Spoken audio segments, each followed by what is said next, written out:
بسم الله الرحمن الرحيم.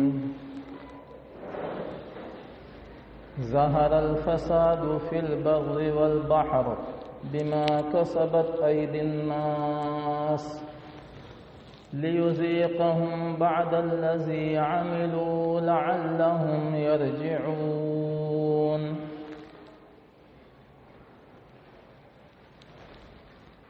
محترم حضرات، قرآن شریف کی ایک آیت پڑھی گئی ہے. اس آیت مبارکہ میں اللہ تبارک و تعالی ارشاد فرما رہے ہیں کہ فساد ظاہر ہو گیا تری میں اور خشکی میں. ظہر الفساد فی البر والبحر، یعنی سمندروں میں اور زمین کے اوپر فساد ظاہر ہو گیا. بما کسبت ایدی الناس، لوگوں کے کرتوتوں کی وجہ سے.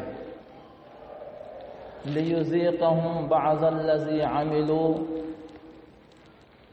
اب اللہ تبارک و تعالی ان کو مزہ چکھانا چاہتے ہیں ان کی کرتوتوں کی وجہ سے.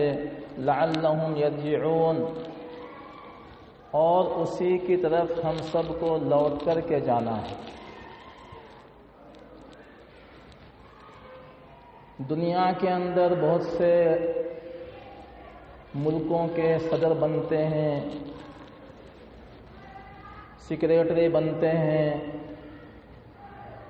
اسی طریقے سے ذمہ دار عدلتے بدلتے رہتے ہیں.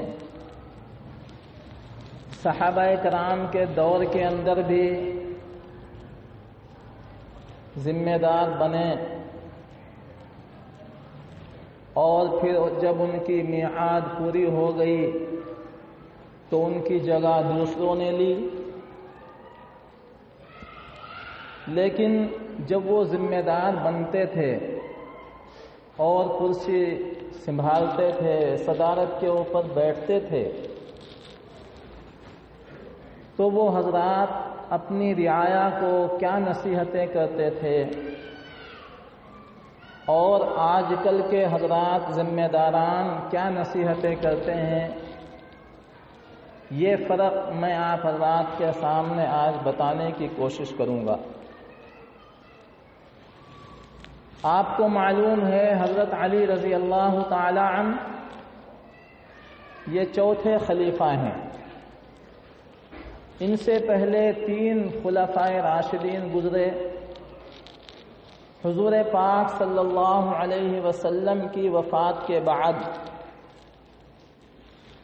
حضرت ابو بکر صدیق رضی اللہ تعالی عنہ نے مسند سنبھالی اور خلافت سنبھالی، اور اس کے بعد حضرت عمر فاروق رضی اللہ تعالی عنہ نے مسند خلافت کو سنبھالا.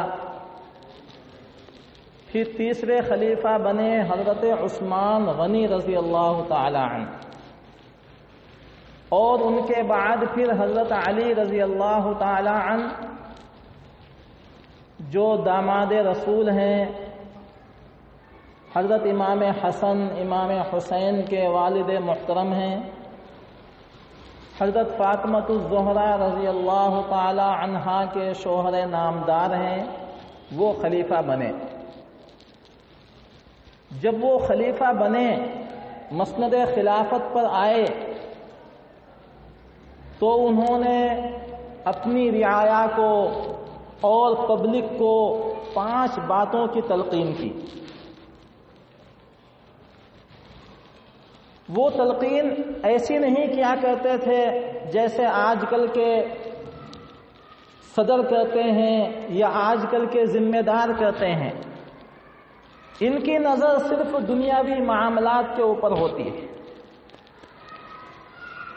کہ فلاں جگہ ہمیں یہ آرام پہنچانا ہے، فلاں جگہ ہمیں یہ کام کرنا ہے، اتنی فیکٹریاں لگانی ہیں.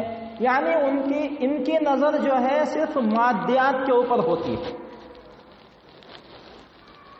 لیکن ہمیں موازنہ کرنا ہے ہمارے خلفائے راشدین کا، اور خصوصاً حضرت علی رضی اللہ تعالی عنہ کا، کہ جب انہوں نے مسند خلافت کو سنبھالا تو پبلک کو کیا نصیحتیں کر رہے ہیں۔ انہوں نے 5 نصیحتیں کی اور 5 تلقین کی پبلک کے سامنے، اور یہ فرمایا کہ دیکھو اللہ تبارک و تعالی نے مجھے خلیفہ بنایا ہے، اور میں چوتھا خلیفہ ہوں، ایک ذمہ دار کی حیثیت سے اللہ نے مجھے مسند خلافت کے اوپر اور کرسی کے اوپر بٹھایا ہے۔ اب میری آپ لوگوں کو یہ تلقین ہے اور یہ نصیحت ہے۔ پہلی نصیحت یہ ہے کہ خدا سے امید رکھو، اس کے علاوہ اور کسی سے کوئی امید نہ رکھو۔ خدا کی ذات ہی ایسی ہے کہ جس کے اوپر ہمیں توکل کرنا ہے، جس سے ہمیں امیدیں وابستہ کرنی ہے۔ اللہ تبارک و تعالیٰ کی ذات ہی ایک ایسی ذات۔ اور دوسری نصیحت یہ فرمائی کہ اے لوگوں اپنے گناہوں سے ڈرو۔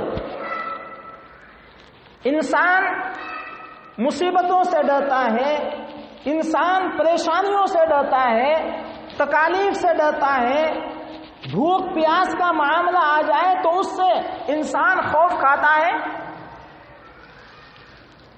اور گناہوں سے نہیں ڈرتا۔ حضرت علی رضی اللہ تعالیٰ عنہ دوسری نصیحت یہ فرما رہے ہیں کہ اے لوگوں اپنے گناہوں سے ڈرو، اور ایسے ڈرو اپنے گناہوں سے جیسے صحابہ کرام رضی اللہ عنہم اجمعین ڈرتے تھے۔ اپنے گناہوں سے ایسے ڈرو کہ جیسے ابو بکر صدیق رضی اللہ تعالی عنہ ڈرتے تھے، حضرت علی اور حضرت عمر فاروق رضی اللہ تعالی عنہ ڈرتے تھے۔ ان کے واقعات بے شمار ہیں۔ حضرت ابو بکر صدیق رضی اللہ تعالی عنہ کے تعلق سے لکھا ہے کہ ڈر اور خوف ان کے اندر اس قدر تھا کہ کبھی کسی باغ کے اندر جاتے اور باغ میں جا کر کے یہ کہتے کاش کہ میں کوئی تنکا ہوتا، یا یہ فرماتے کاش میں کوئی پرندہ ہوتا، آزادی کے ساتھ کبھی اس شاخ کے اوپر بیٹھتا، کبھی اس شاخ کے اوپر بیٹھتا، اور پھر اسی طریقے سے میری موت آ جاتی اور موت کے بعد مجھ سے کوئی سوال و جواب نہ ہوتا۔ یہ ابو بکر صدیق رضی اللہ تعالی عنہ کی خلافت اور یہ ابو بکر صدیق رضی اللہ تعالی عنہ کا ڈر اور خوف تھا۔ آج کوئی انسان اپنی اخروی زندگی کے تعلق سے سوچتا ہے؟ آج کا انسان صرف اگر سوچ رہا ہے تو مادی اعتبار سے سوچ رہا، یہ سوچ رہا ہے، سائیکل والا یہ سوچتا ہے کہ میرے پاس ایک گاڑی ہونی چاہیے، کم از کم 2 ویلر ہونی چاہیے، اور 2 ویلر والا یہ سوچتا ہے کہ میرے پاس جو ہے وہ ایک 4 ویلر ہونی چاہیے، اور اگر میرے پاس ایک بنگلہ ہے تو 2 بنگلے ہونے چاہیے۔ آج کا انسان یہ سوچتا ہے۔ تو میرے محترم بزرگوں اور دوستوں، ہمیں اپنے گناہوں سے ڈرنا ہے، کیونکہ گناہوں کی وجہ سے ہمیں دوزخ کے اندر جانا ہے، اور نیکیوں کی وجہ سے اللہ تبارک و تعالی ہم لوگوں کو جنت ہمارا ٹھکانہ بنائیں گے۔ اور دوزخ کا عذاب بڑا سخت ہے، دوزخ کا عذاب بڑا ہی غلیظ ہے۔ قرآن شریف میں کئی جگہ ارشاد فرمایا کہ دوزخ کا عذاب کتنا سخت ہے اور کتنا برا ہے۔ اس وجہ سے حضرت علی رضی اللہ تعالی عنہ فرماتے ہیں، مسند خلافت کے اوپر بیٹھے لوگوں کو نصیحتیں فرمائی، اور دوسری نصیحت یہ فرمائی کہ اے لوگوں اپنے گناہوں سے ڈرو کہ ہم سے یہ گناہ نہ ہو جائے، ہم سے فلاں گناہ نہ ہو جائے۔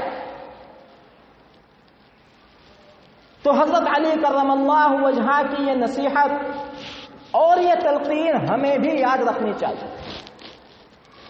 تیسری نصیحت فرمائی حضرت علی رضی اللہ تعالی عنہ نے فرمایا کہ اے لوگوں، اگر کوئی انسان تم سے کوئی سوال کرے اور تم کو معلوم نہیں ہے تو سوال کا جواب لا ادری کہ مجھے معلوم نہیں ہے، اس کے اندر بالکل شرم نہ کرنی چاہیے۔ اگر آپ نے شرم کی کہ مجھ سے فلاں انسان سوال کر رہا ہے اور میں اگر نہیں بتاؤں گا تو یہ انسان یہ کہے گا کہ دیکھو یہ مولانا صاحب ہیں اور اس سوال کا جواب مجھے نہیں دے رہے ہیں، اس لیے فرمایا حضرت علی رضی اللہ تعالی عنہ نے کہ اگر آپ کو معلوم نہیں ہے تو بلا خوف و خطر کہہ دو کہ مجھے معلوم نہیں، لا ادری، میں نہیں جانتا۔ امام مالک کا نام آپ نے سنا؟ امام مالک رحمت اللہ علیہ ایک امام ہیں، چاروں اماموں سے ایک امام۔ چار امام ہیں، آپ نے سنا ہوگا، امام ابو حنیفہ رحمت اللہ علیہ ہے، امام شافعی رحمت اللہ علیہ ہے، امام احمد ابن حنبل رحمت اللہ علیہ ہے، اور امام مالک رحمت اللہ علیہ۔ اور ہم لوگ حنفی المسلک ہیں، بہت سے حضرات شافعی المسلک ہیں، بہت سے حضرات حنبلی ہیں، بہت سے حضرات اس دنیا کے اندر مالکی ہیں۔ لیکن میں آپ کو بتلا دینا چاہتا ہوں کہ چاروں اماموں کی تقلید کرنا جائز ہے، برحق ہے۔ یہ نہیں ہم لوگ سوال کر سکتے کہ یہ انسان جو ہے امام ابو حنیفہ کو مانتا ہے، یہ حنفی ہے، اور میں شافعی ہوں، میں بڑھ کر ہوں اس سے اور یہ کمتر ہے۔ ایسا سوال انسان کے ذہن کے اندر نہ آنا چاہیے۔ ہر انسان کی مرضی ہے، جو انسان جس امام کو اپنانا چاہے اپنا لے، لیکن مکمل مسائل کے اندر اسی ایک امام کو اپنانا چاہیے۔ یہ نہیں کہ ہم نے ایک مسئلے کے اندر امام ابو حنیفہ کو اپنا رکھا ہے اور وہی مسئلہ جب دشوار گزار گھاٹیوں سے گزرتا ہے تو ہم امام ابو حنیفہ کے مسلک کو چھوڑ دیتے ہیں اور امام شافعی کے مسلک کو اپنا لیتے ہیں۔ ایسا نہ ہونا چاہیے۔ ایک انسان کو ایک امام کو اپنانا ہے اور اس کی اقتداء کرنی ہے۔ اگر ہم لوگ حنفی المسلک ہیں تو مرتے دم تک حنفی المسلک رہنا ہے، اور اگر ہم لوگ شافعی المذہب ہیں یا شافعی المسلک ہیں تو مرتے دم تک شافعی المسلک کے اوپر برقرار ہمیں رہنا چاہیے۔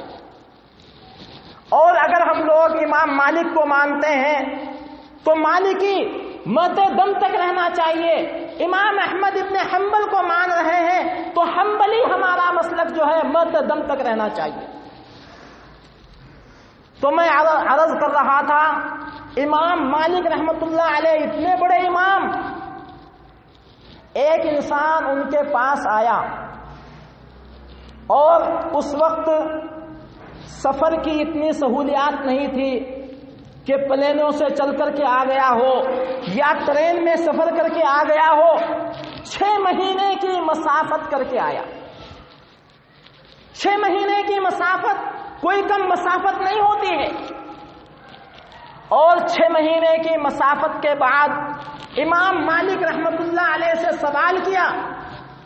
حضرت نے فرمایا لا ادری، کہ مجھے اس کا جواب معلوم نہیں ہے۔ آج کل لوگ شرماتے ہیں اور لا ادری کہنے کے لیے کہ مجھے معلوم نہیں ہے، یہ الفاظ کہنے کے لیے ان کو شرم محسوس ہوتی ہے کہ سامنے والا یہ سوچے گا کہ اتنے بڑے حضرت ہیں اور یہ سوال کا جواب معلوم نہیں ہے۔ آپ حضرات اگر کوئی مسئلہ سامنے آئے اور آپ کو معلوم نہیں ہے تو شرم محسوس نہ کیجئے اور فوراً کہہ دیجئے کہ لا ادری، کہ صاحب میں نہیں جانتا، مجھے معلوم نہیں۔ امام مالک کے تعلق سے لکھا ہے کہ ان کی زندگی کے اندر انہوں نے اتنی دفعہ یہ کہا ہے کہ مجھے معلوم نہیں ہے، اور اتنی دفعہ یہ کہا ہے کہ لا ادری یعنی مجھے معلوم نہیں ہے، کہ ان کی اس جملے کی ایک کتاب لکھی جا سکتی۔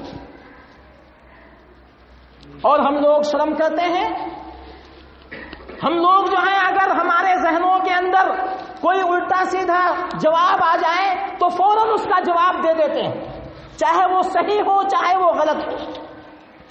اس لیے حضرت علی رضی اللہ تعالی عنہ نے مسند خلافت کے اوپر بیٹھ کر کے یہ عرض کیا کہ اے لوگوں، میں تم سے نصیحت کرتا ہوں، جو چیز تمہیں معلوم نہیں ہے تو فوراً کہہ دیجئے لا ادری، مجھے معلوم نہیں۔ اس کے اندر کسی قسم کی شرم اور کسی قسم کا کوئی حجاب نہ ہونا چاہیے۔ آج کل بہت سے لوگ اور بہت سے نوجوان انٹرنیٹ کو دیکھتے ہیں اور اس کے اندر بہت سارے مسئلے مسائل دیکھتے رہتے ہیں، اپنے آپ کو عالم تصور کرنے لگتے ہیں، اور علماء کی قدر ان کے دلوں سے نکل جاتی ہے کہ ہمیں تو یہ معلوم ہے، نماز کے مسائل معلوم ہے، حج کے مسائل معلوم ہے، زکوٰۃ کے روزے کے مسائل معلوم ہے، اور طلاق اور خلع کے مسائل معلوم ہے، ہم نے تو انٹرنیٹ کو دیکھا ہے۔ میرے محترم بزرگوں اور دوستوں، ایسے لوگ گمراہ ہیں، ان کو صحیح معلومات نہیں ہوتی۔ تحقیق کے ساتھ جو بات ثابت ہوتی ہے وہ علماء کے پاس رہتی ہے، کیونکہ علماء نے 8 سالہ کورس کیا ہے، بخاری شریف پڑھی ہے، مسلم شریف پڑھی ہے، ترمذی شریف پڑھی ہے، نسائی شریف پڑھی ہے، اسی طریقے سے ابو داؤد شریف پڑھی ہے، صحاح ستہ پڑھی ہے، قرآن کا پورا ترجمہ پڑھا ہے، اور کہاں زیر آنا ہے، کہاں زبر آنا ہے، کہاں پیش آنا ہے، ان تمام کے قواعد پڑھے ہیں، یرملون کیا ہوتا ہے اور حروف اخفاء کیا ہوتے ہیں، حروف ابدال کیا ہوتے ہیں، وہ تمام کے تمام چیزیں علماء پڑھتے ہیں۔ اس وجہ سے صحیح معلومات علماء کے پاس رہتی ہیں۔ انٹرنیٹ کے اوپر صحیح معلومات نہیں ہے۔ کوئی مسئلہ کسی مسلک کے مطابق ہے، کوئی مسئلہ امام شافعی کے مسلک کے مطابق ہے، کوئی مسئلہ امام ابو حنیفہ کے مسلک کے مطابق ہے۔ اس لیے میرا محترم بزرگوں اور دوستوں، آپ ذہن کی تفریح کے لیے انٹرنیٹ کو دیکھ لیجئے، لیکن شریعت کے معاملے میں علماء سے رجوع کیجیے۔ اور حضرت علی رضی اللہ تعالی عنہ کی یہ نصیحت بھی یاد رکھیے، علماء سے بھی میری گزارش ہے، پڑھے لکھوں سے بھی یہ گزارش ہے کہ بغیر تحقیق کے اور بغیر معلومات کے وہ لوگ بھی دوسرے کو مسئلہ نہ بتائیں۔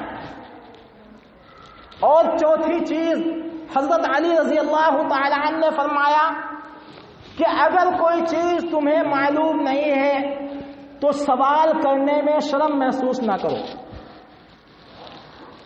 حدیث میں آتا ہے السوال نصف العلم، سوال جو ہے وہ آدھا علم ہے۔ بہت سے لوگوں کو معلومات نہیں، لیکن وہ بڑے ہو گئے، نہانے کا طریقہ کیا ہے اور غسل میں کتنے فرائض ہیں، بیوی سے کیسے ملنا ہے اور اسلامی طریقہ کیا ہے، بیوی بچوں کے ساتھ حسن سلوک کا طریقہ کیا ہے، بہت سے حضرات کو معلوم نہیں، لیکن پوچھتے ہوئے شرم محسوس کرتے ہیں۔ اگر نماز کا کوئی مسئلہ ہو تو غلط سلط ہی پڑھتے رہیں گے، لیکن کسی عالم سے، کسی پڑھے لکھے سے جا کر کے پوچھتے ہوئے ان کو شرم محسوس ہوگی۔ اور شرم کیا محسوس کرتے ہیں کہ کبھی حضرت یہ نہ کہہ دیں کہ اتنا بڑا ہو گیا یہ مسئلہ معلوم نہیں ہے، اتنا بڑا ہو گیا سنا یاد نہیں ہے، اتنا بڑا ہو گیا رکوع کرنا نہیں آتا، سجدہ کرنا نہیں آتا۔ تو اس وجہ سے حضرت علی رضی اللہ تعالی عنہ کی یہ نصیحتیں ہیں جو مسجد خلافت کے اوپر بیٹھ کر کے انہوں نے کی۔ بہت سے حضرات ہیں، جیسا کہ ایک مسئلہ میرے ساتھ خود آیا۔ ایک صاحب نمازی ہیں، مسجد کے اندر آتے جاتے رہتے ہیں، نماز ہو گئی اور نماز پڑھنے کے بعد وہ اپنے کسی دوست سے بات چیت کر رہے تھے، باہر کھڑے ہوئے۔ غور سے سننے کا مقام ہے، امت کس طریقے سے گمراہی کے اندر پھیلی ہوئی اور کس طریقے سے گمراہی کے اندر ڈوبی ہوئی ہے۔ وہ صاحب نماز پڑھ کر کے گئے باہر اور اپنے دوست سے سلام مصافحہ اور بات چیت کر رہے تھے۔ میں بھی چلا گیا، میں بھی مسجد سے، اسی مسجد کا واقعہ ہے، مسجد سے باہر نکلا تو سلام کلام ہوا ان دونوں صاحب سے۔